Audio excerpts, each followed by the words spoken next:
It's my feel-good breakfast show.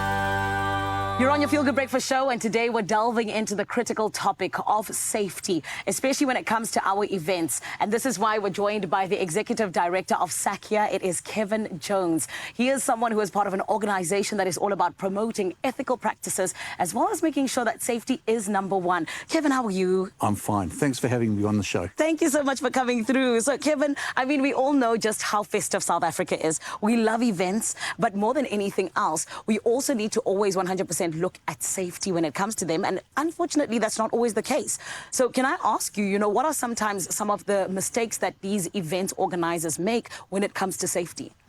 So let's start by ensuring that we don't put all of the responsibility on the organizer. Sometimes people go to an event and they behave in ridiculous fashions. They drink too much, often even times before they get to the concert. Yes. And so I think what we're trying to do is to embed a safety-first philosophy within the events industry, and that extends to patrons that are attending events as well. The truth is that whenever you get a group of people together, the potential for somebody to be injured, perhaps even the potential for somebody to be killed is real. And so what we need to do, of course, there is a need for regulations and standards and legislation, but really what we need to do is to embed a philosophy within event goers that actually puts safety at the heart of what it is that they are doing. Now let's take it back to the event organizers. Of course, there is legislation, and one of the things that they can do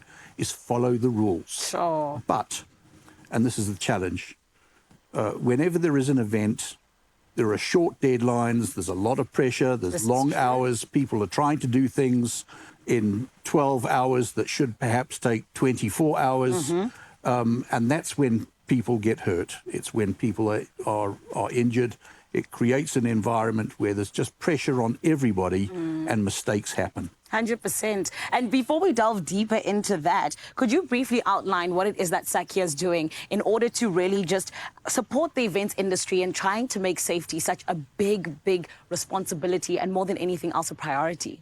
So SACIA has a number of elements within it, and one of them is our Event Safety Council. So the Event Safety Council is made up of expert practitioners in the event safety business. We've been involved through our TPSA Council in developing SANS 10366, which is the national standard for safety in the events industry. And it covers a broad range of issues, including safe rigging and lighting and stage design. But it also covers things like crowd control. It covers ingress and egress points. It even goes so far as to look at traffic flows that apply in advance of a spectator even arriving at a venue. So we look at all sorts of things that are designed to create a safe working environment for the tech crew, for the performers, and for the patrons attending an event. I love that. And speak to me about this, Kevin, because, of course, like you said, there is some responsibility that falls on the organizers to make sure that there is safety. Because we like to have a good time, but we need to be safe. So tell me, in terms of you guys sort of just advising them and allowing them to know what they can do when it comes to preventing mishaps and accidents, what would you say to them? Well, I would say the first thing that they have to do is to employ competent people to act as event safety officers. Yes. I think that the events industry as a whole has largely been dominated, up until recently anyway, by cowboy practitioners who haven't really worried too much about the rules and the legislation, the municipal bylaws that apply and impact upon their business.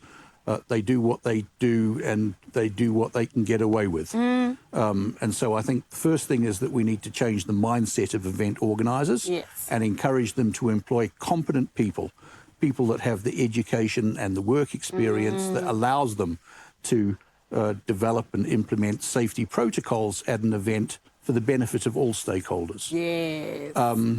And then I think it's also about working more closely with the local police, traffic authorities, municipalities, all of whom have regulations that apply to the events industry, and who have an integral responsibility to ensure that those regulations are correctly applied. 100%. And that's what it's about. It's about the responsibility, right?